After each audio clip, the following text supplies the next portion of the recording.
श्रोताबंधु नमस्कार। शुभेच्छा जणै आरंभ करुछु आजिर आकाशवाणी कृषि शिक्षा कार्यक्रम।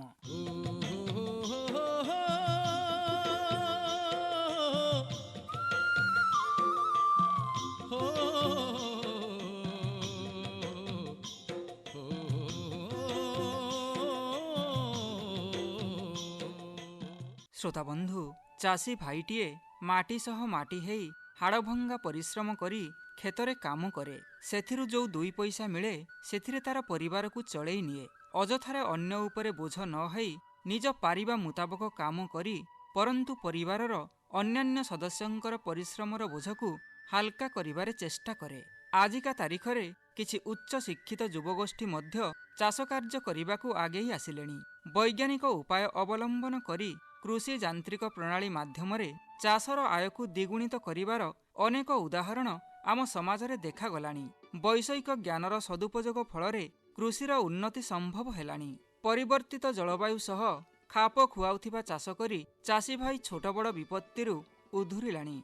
हाँ श्रोताबंधु, वर्धित जनसंख्यार खाद्य चाहिदाकु पूरण करिबा दिगरे कृषि क्षेत्ररे नूतन चाष प्रणाली तथा वैज्ञानिक ज्ञान कौशलर प्रयोग उत्पादनकु बढ़ाइबारे सक्षम हेई पारिछि। एहा छड़ा सीमित चाष जमीरु अधिक खाद्य पदार्थ उत्पादनर ज्ञान कौशल चाषी भाईଙ୍କ मुहरे खुशीर लहरी खेळेई देइछि। बजार भित्तिक कृषिकु प्रोत्साहन देवा सहित कृषिकु एक उद्योग भावे मान्यता देवा सबुठारु बड़ खुशीर विषय हेई पड़िछि।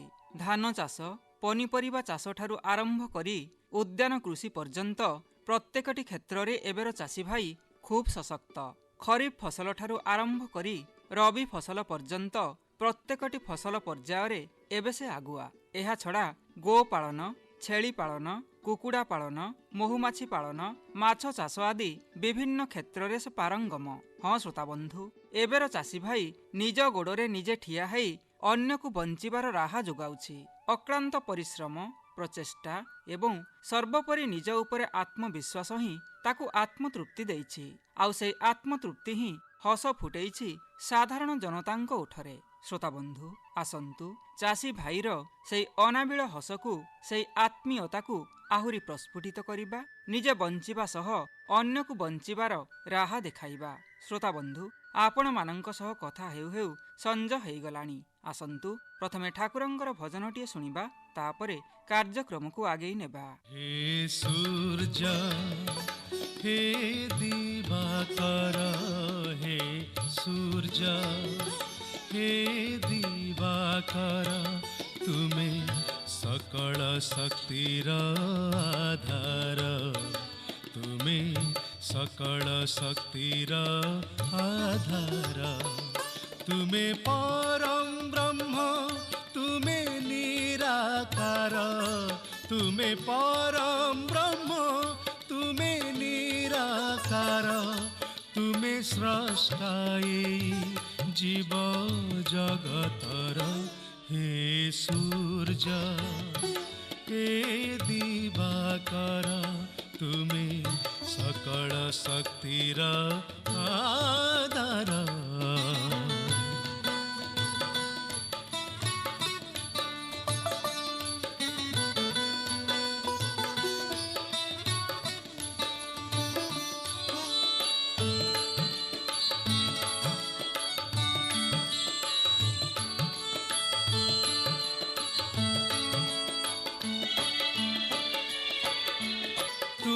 লাগি হুয়ে ঋতুর গতি, তুমে করিথাও দিনকু রাতি,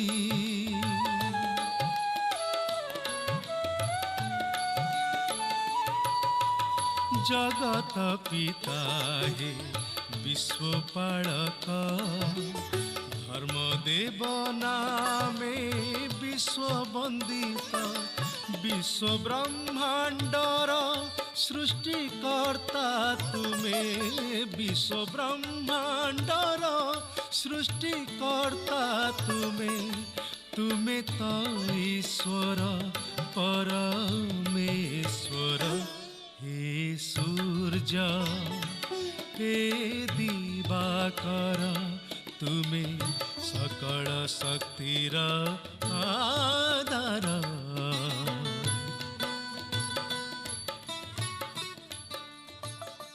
भजन तो शुणिले मन कर्ण पवित्र होईगला। एबे आम पेटपाटणा कथा। श्रोताबंधु, जियाखत प्रस्तुति प्रणाली एमिति एक पद्धति जहाद्वारा जैविक वर्ज्यवस्तु एवं गोबर खतर मिश्रण को जिया उर्वर खतरे परिवर्तन करे। यह खूब उपादेय खत जहा मृत्तिकार जल धारण शक्ति वृद्धि करने सह आवश्यकता अनुजाई गछकु उपयुक्त परिमाण रे पोषक तत्व जोगाई थाए। श्रोताबंधु, आज रविवार कृषि शिक्षार बार। एही परिप्रेक्षी रे आजिर कृषि शिक्षा कार्यक्रम रे शिक्षादानर विषय रही उन्नत मानर जियाखत प्रस्तुति प्रणाली। शिक्षादान करने बैठकी आसी पहुंची गले प्रभात कुमार साहू महाशय। एबे शिक्षादान करंतु, आमे बसी शुणिबा। फसलर गुणात्मक मान और अमल वृद्धि रे विभिन्न खाद्य उपादानर गुरुत्वपूर्ण भूमिका रही जहाँकि फसल यह माटीरू ही पाई थाए। फसलर संतुलित खाद्य आवश्यकता को माटी जदि मेंटाई न पारला ताहले चाषी भाई यह सार किंबा खत आकार रे देबाकू बाध्य होइथाए। देखंतु, जदिओ रासायनिक सारर उभय परिवेश मृत्तिका और फसल प्रति अनेक प्रकार कुप्रभाव रही अछि, एणु यही सबु समस्यार समाधान पई जैविक खतर आवश्यकता यथेष्ट परिमाणर रही जहाँकि जिया खत माध्यम यही सबु समस्यार समाधान होई परिवो। कारण जिया खत मृत्तिकार उर्वरता तथा उत्पादन क्षमता बजाय रखिवा सहित उपकारी अणुजीवाणु मानकु एवं जीव मानक पई एक सुस्थ परिवेश सृष्टि करिथाए। आसंतु आमे आलोचना करिबा जिया खत कहिले आमे कोन बुझिबा। देखंतु, चाषी भाई और भौणी माने बुझिबा दरकार जे जिया बा केंचुआ एक उपकारी जीव जहाँकि अदरकारी जैव पदार्थ रे क्रियाशील होई प्रक्रियाकरण करी ताहाकू खतरे परिणत करिथाए। एहाकू जमी रे प्रयोग करिवा द्वारा मृत्तिकार जलधारण शक्ति तापमात्रा वायु चलाचल सठिक भाव में हेबा सहित मृत्तिकार उभय गुणात्मक और उत्पादिकता शक्ति वृद्धि पाई थाए। तेणु यही परिप्रेक्षी रे आमर चाषी भाई भौणी माने जिया खत प्रस्तुत करने पूर्वर उभय जिया और जिया खतर विभिन्न उपयोगिता विषय रे जानिबा नित्यांत जरूरी। जिया खतर उपयोगिता कहले आमे कोन बुझिबा। देखंतु, जियार विभिन्न उपयोगिता गुड़िक रही। प्रथमटी होउची कृषि क्षेत्र में वर्ज्यवस्तु तथा अदरकारी जैविक पदार्थ को खूब कम समय रे उन्नत मानर जैविक खत प्रस्तुत करिथाए। द्वितीयटी होउची माटी को छिद्र करी हालुका करिवा द्वारा वायु चलाचल और जलधारण शक्ति वृद्धि पाई थाए। तृतीयटी होउची माटी को शोधन करी संतुलित अम्ल बा पीएच ये रक्षा करिथाए। विभिन्न फसल रे आमे जिया खत किपरि प्रयोग करिबा। देखंतु, जदि आमे शस्य जातीय फसल रे चाष करूचे एकर पिछा 2 टन, डाली जातीय फसल रे 3 रु 5 टन, पनीपरिया फसल रे 4 रु 6 टन, फल बगीचा पई 4 टन, अर्थकारी फसल रे 5 टन, फूलकुंड रे 50 रु 100 ग्राम, जंगल जातीय गछ प्रति 100 रु 200 ग्राम पर्यंत देई परिबा। स्वल्प मूल्य रे आमे जिया खत किपरि प्रस्तुत करिबा। देखंतु, चाषी भाई भौणी माने ध्यान रखिबा उचित जे जैविक कृषि पई जिया को मुख्यतः 3टी प्रकार उपयोग करा जाई परिवो। प्रथमटी होउची जिया चाष बा भर्मी कल्चर, द्वितीयटी होउची जिया खत बा भर्मी कंपोस्ट, तृतीयटी होउची जिया जलसार बा भर्मी वाश। जिया चाष बा भर्मी कल्चर आकु केमिति करिबा से विषय रे टिके संक्षेप रे आलोचना करिबा। देखंतु, चाषी भाई भौणी माने ध्यान देवा दरकार जे जिया खत उत्पादन पई एहार कौशलटी होउची भर्मी कल्चर।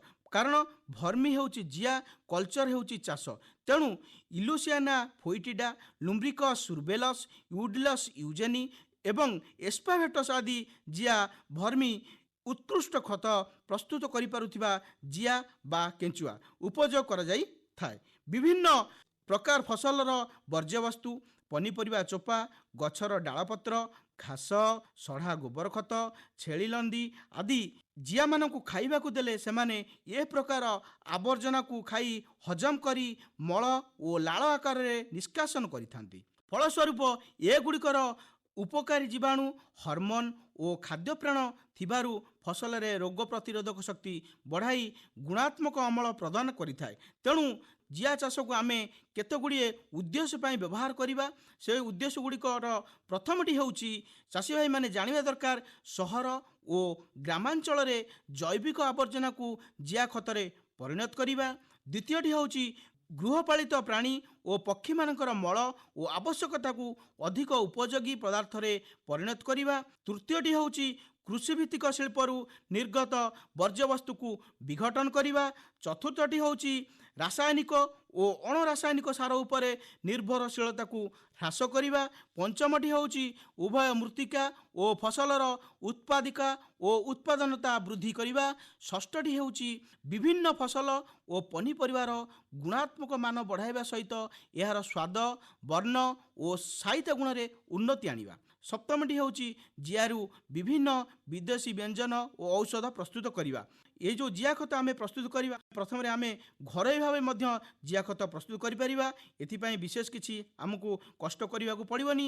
द्वितीयटी होउची बगीचार जो अलिया आवर्जना आमर बाहरुची ताकू मध्य गोटे कोणरे गदा करी आम जिया खत प्रस्तुत करवा। तृतीयटी होउची कुंड बा बाउंश पट्टी माध्यम आमर जिया खत प्रस्तुत करवा।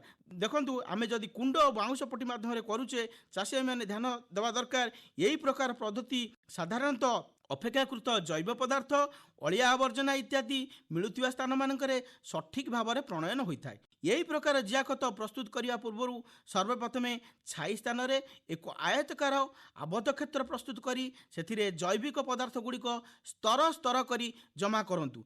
चाषी मैंने ध्यान देवे सबुबले स्तर स्तर करी जमा करेंगे जेपरी गदाटी पाचन प्रक्रिया यथाशीघ्र हो पार। मझिरे मझिरे पानी सिंचन करी जैविक द्रव्य गुड़िक सामूहिक भाव चढ़ाई दि जाए। यापर एक उच्च और छाईप्रद स्थान में 3 मीटर लंब 1.2 मीटर चौड़ा और 1 मीटर उच्चतार बाउंश पट्टी किंबा छछिद्र सीमेंट कुंड चाषी भाईंकर सुविधा अनुसार एपरी प्रस्तुत करा जाए जेपरिक कुंडर चट्टाण उपरे 12 सेमी बहलर बाली और छोट इटा खंड देई समतुल करा जाए। यापर 5 सेमी बहलर विशुद्ध दोरसा माटी देई पूर्वर संगृहित जैविक पचासड़ा पदार्थ को 20 सेमी बहल दि जाए। पुनश्च यही जैविक स्तर उपरे 10 रु 12 सेमी बहलर अल्प किछि करंज किंबा निंब पीड़िया मिशा गोबर देवा उचित। परिशेष स्तर गुड़िक संपूर्ण हो गले इल्यूसियाना फोइटिडा और यूडेलस प्रजातिर जिया को 1 रु 2 किग्रा छाड़ी यह उपरे हालुका माटी मिशा गोबर मंड देवा दरकार। यापर जैविक पदार्थ और गोबर स्तर पूर्व भली देई प्राय 60 सेमीर एक गदा प्रस्तुत करने को पड़ी था। गदा प्रस्तुत हो गले यह उपरे झोट अखा देई घोड़ाई देवा उचित जेपरिक संपूर्ण भाव यह आच्छादित हो पारुथिबो। खत गदा उपरे पानी एपरी सिंचन करने उचित जेपरिक खत गदार 75% सर्वदा आर्द्र रहिबा उचित और अखा गुड़िक आर्द्र रहिबा उचित। साधारणतः यही प्रक्रियाकरण होई खत प्रस्तुत हेबाकू 2 रु 3 मास लगी था, किंतु मझिरे मझिरे 2 थर अर्थात प्रत्येक मास गदाटी को भांगी तल उपर करने को होता है। एपरी करने द्वारा जिया गुड़ी को सक्रिय होई पाचन प्रक्रिया को त्वरान्वित करिथांती। जिया खत होइछि कि नहीं आमर चाषी भाई भौणी माने किपरि जानिबे? चाषी भाई माने ध्यान देवा दरकार अलिया गुड़िक पाचन प्रक्रिया द्वारा प्रक्रियाकरण होई संपूर्ण भाव खतरे परिणत हो गले आउ पूर्व परी उत्कट गंध हेब नाही। याकू आनी जाली माध्यम रे पृथक कले ठीक चा पति भरी गुंड गुंड होई झरी पड़िबो ओ लागी रहिबो नाही। यार वर्ण गाढ़ धूसर रु गाढ़ कला मध्य रहिबा उचित। विशेष करी जिया गुड़िक खत गदार उपर स्तर चल प्रचल करने आरंभ कले जिया खत प्रस्तुत होइछि बोली जना जाए। जिया खत आमे अमल किपरि जानिबा आसंतु जानिबा। ଏହାର ଅମଳ ବିଷୟରେ ଦେଖନ୍ତୁ, ଚାଷୀ ଭାଇମାନେ ଖତ ପ୍ରସ୍ତୁତ ହୋଇଗଲେ ବାଲି ଚଲା ଜାଲିରେ ଖତ ଓ ଜିଆର ମିଶ୍ରଣକୁ ପୃଥକ କରାଯାଇ ଖତ ଅମଳ କରାଯାଇଥାଏ। ଏହି ଖତକୁ ବସ୍ତାରେ ପୁରାଇ ଛାଇ ଓ ଆର୍ଦ୍ର ସ୍ଥାନରେ ସାଇତି ରଖାଯାଏ। ସାଧାରଣତଃ ଜିଆ ଖତ ପ୍ରସ୍ତୁତିରେ ଚାଷୀ ଭାଇମାନେ କେତେଗୁଡ଼ିଏ ସତର୍କତା ପ୍ରତି ବିଶେଷ ଧ୍ୟାନ ଦେବା ଦରକାର। ପ୍ରଥମଟି ହେଉଛି ଖତ ପ୍ରସ୍ତୁତି ସମୟରେ ଖତ ଗଦା ଓ ଝୋଟ ଅଖା ସମ୍ପୂର୍ଣ୍ଣ ଭାବେ ଆର୍ଦ୍ର ରହିବ, ସେଥିପ୍ରତି ଚାଷୀ ଭାଇମାନେ ଧ୍ୟାନ ଦେବା ଉଚିତ। ଦ୍ୱିତୀୟଟି ହେଉଛି ଖତ ପ୍ରସ୍ତୁତ ହୋଇଗଲେ ପାଣି ଦେବା ସମ୍ପୂର୍ଣ୍ଣ ବନ୍ଦ କରିବା ଉଚିତ। ତୃତୀୟଟି ହେଉଛି ଖତ ଅମଳ କରିସାରି ପୁନଶ୍ଚ ଏହାକୁ ତଳ ଉପର କରି ସମାନ ପ୍ରକ୍ରିୟା ଜାରି ରଖିବା ଉଚିତ। ଚତୁର୍ଥଟି ହେଉଛି ଟାଣ ଖରା ଓ ବର୍ଷା ପ୍ରକୋପରୁ ରକ୍ଷା କରିବା ପାଇଁ କୁଣ୍ଡ ଉପରେ ନଡ଼ା ଛପର କରିବା ଉଚିତ। ପଞ୍ଚମଟି ହେଉଛି ମୂଷା, ଜନ୍ଦା, ପିମ୍ପୁଡ଼ି, ସାପ, ତେନ୍ତୁଳିଆ ବିଛା, ଦାଉରୁ ଜିଆକୁ ରକ୍ଷା କରିବା ଉଚିତ। ଷଷ୍ଠଟି ହେଉଛି କୁଣ୍ଡରେ ପ୍ଲାଷ୍ଟିକ, ପଲିଥିନ୍, ଟିଣ, କାଚ ଇତ୍ୟାଦି ପକାଇବା ଉଚିତ ନୁହେଁ। ସପ୍ତମଟି ହେଉଛି ଖତ ଗଦାକୁ 1 ମିଟରରୁ ଅଧିକ ଉଚ୍ଚ କରିବା ଅନୁଚିତ, କାରଣ ପାଚନ ପ୍ରକ୍ରିୟାରେ ବ୍ୟାଘାତ ସୃଷ୍ଟି ହେବାର ଆଶା ଥାଏ। ତେଣୁ ଗ୍ରାମାଞ୍ଚଳରେ ଚାଷୀମାନେ ସେମାନଙ୍କର ଗୋବର ଓ କୃଷି ପରିତ୍ୟକ୍ତ ପଦାର୍ଥକୁ ଜିଆ ଖତ ଉତ୍ପନ୍ନ ପଦ୍ଧତି ଅବଲମ୍ବନ କରି ପ୍ରାରମ୍ଭିକ ପର୍ଯ୍ୟାୟରେ ଯଥେଷ୍ଟ ଜିଆ ଖତ ଉତ୍ପନ୍ନ କରିବା ସହିତ ବେକାର ଯୁବକ ଯୁବତୀମାନେ ମଧ୍ୟ ଆତ୍ମନିଯୁକ୍ତି ପାଇପାରିବେ। ଆସନ୍ତୁ ଜାଣିବା ଜିଆ ଖତ ଓ ରାସାୟନିକ ସାର ମଧ୍ୟରେ ପାର୍ଥକ୍ୟ କ'ଣ, ଏକ ତୁଳନାତ୍ମକ ବିବରଣୀ ସେ ବିଷୟରେ ଟିକେ ଧ୍ୟାନ ଦେବା। ଜିଆ ଖତ ଏହାକୁ ଆମେ ଯଦି ପ୍ରଥମ ଚିନ୍ତା କରିବା, ଏହା ହେଉଛି ଅତ୍ୟନ୍ତ ଶସ୍ତା, କିନ୍ତୁ ରାସାୟନିକ ସାର କଥା ଯଦି ଆମେ ଚିନ୍ତା କରିବା ଏହା ବହୁତ ମହଙ୍ଗା।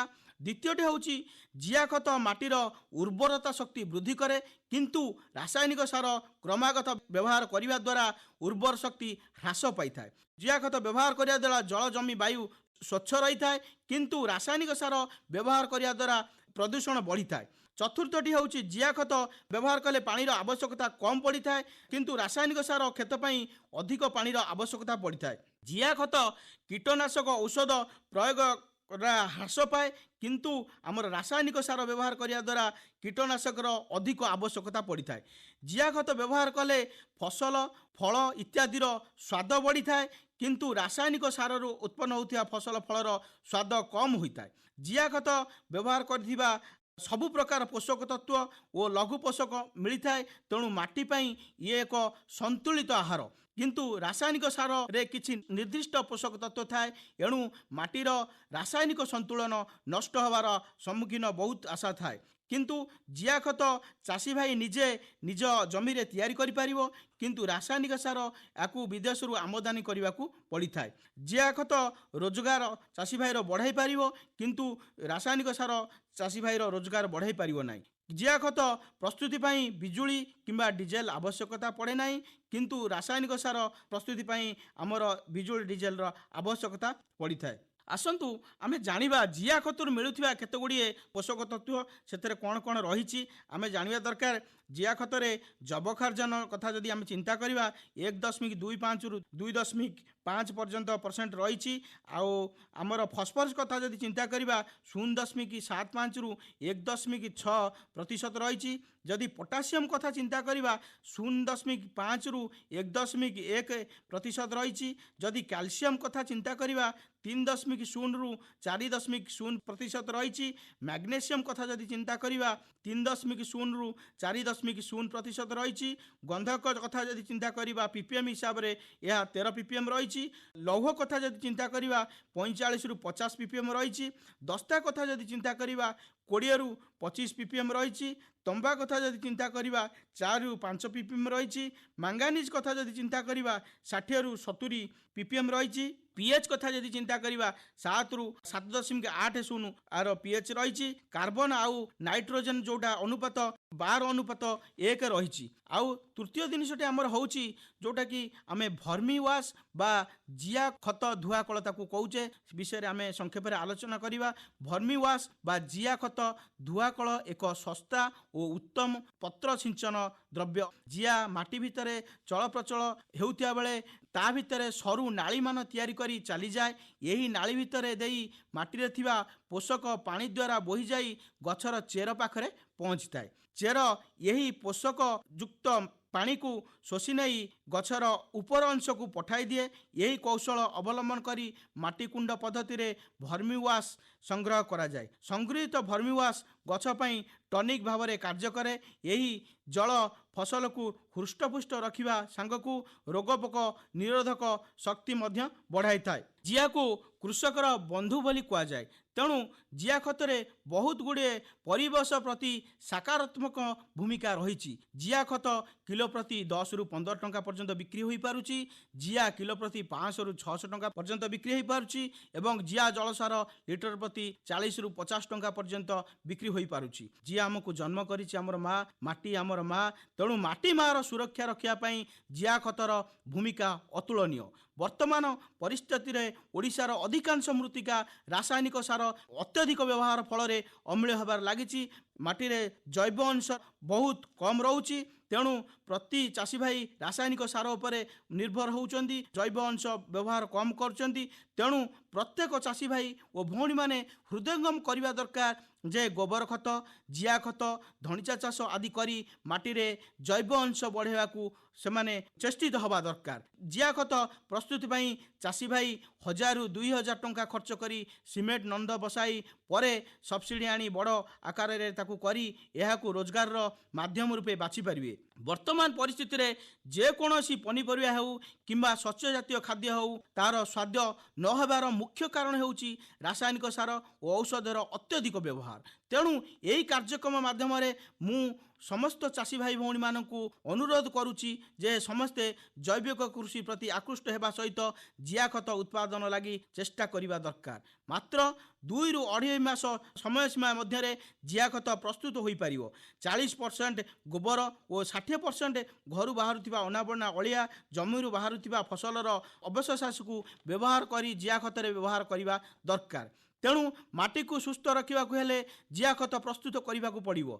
ତାହେଲେ ଏ ସମାଜ ପ୍ରତି ତଥା ପରିବେଶ ପ୍ରତି ଅନୁକୂଳ ପରିସ୍ଥିତି ସୃଷ୍ଟି ହେବ। ଜିଆ ଖତରେ ଆମେ ଯଦି ଆୟବ୍ୟୟର ହିସାବ କରିବା, ଯଦି ଜିଆ ଖତରେ ଆମେ ଟଙ୍କାଟିଏ ଖର୍ଚ୍ଚ କରିବା, 2.5 ଟଙ୍କାରୁ 3 ଟଙ୍କା ପର୍ଯ୍ୟନ୍ତ ଆମେ ଲାଭ ପାଇପାରିବା। ଲୋକମାନେ ବିଭିନ୍ନ ପ୍ରକାର ରୋଗରେ ଶିକାର ହେବାର ମୁଖ୍ୟ କାରଣ ହେଉଛି ମାଟିରେ ଓ ଗଛରେ ରାସାୟନିକ ସାର ଓ ଔଷଧର ବ୍ୟାପକ ବ୍ୟବହାର। ତେଣୁ ସମସ୍ତଙ୍କୁ ମୁଁ ଅନୁରୋଧ କରିବି ଜିଆ ଖତ ମାଟିରେ ବ୍ୟବହାର କରିବା ସହିତ ସବୁଜ ଶୁଦ୍ଧ ଖାଦ୍ୟ ଖାଇ ନିରୋଗ ଜୀବନଯାପନ କରି ସମାଜ ପ୍ରତି ଉଦାହରଣ ସୃଷ୍ଟି କରିବା।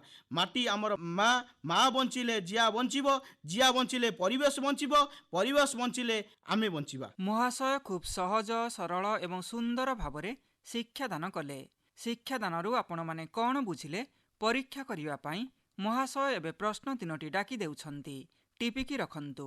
ମୋର ପ୍ରଥମ ପ୍ରଶ୍ନଟି ହେଉଛି, ଜିଆ ଖତ ଅମଳ କରି ଜଣେ ଚାଷୀ ଭାଇ ରୋଜଗାରକ୍ଷମ ହୋଇପାରିବ କି ହଁ ନା ନାହିଁ?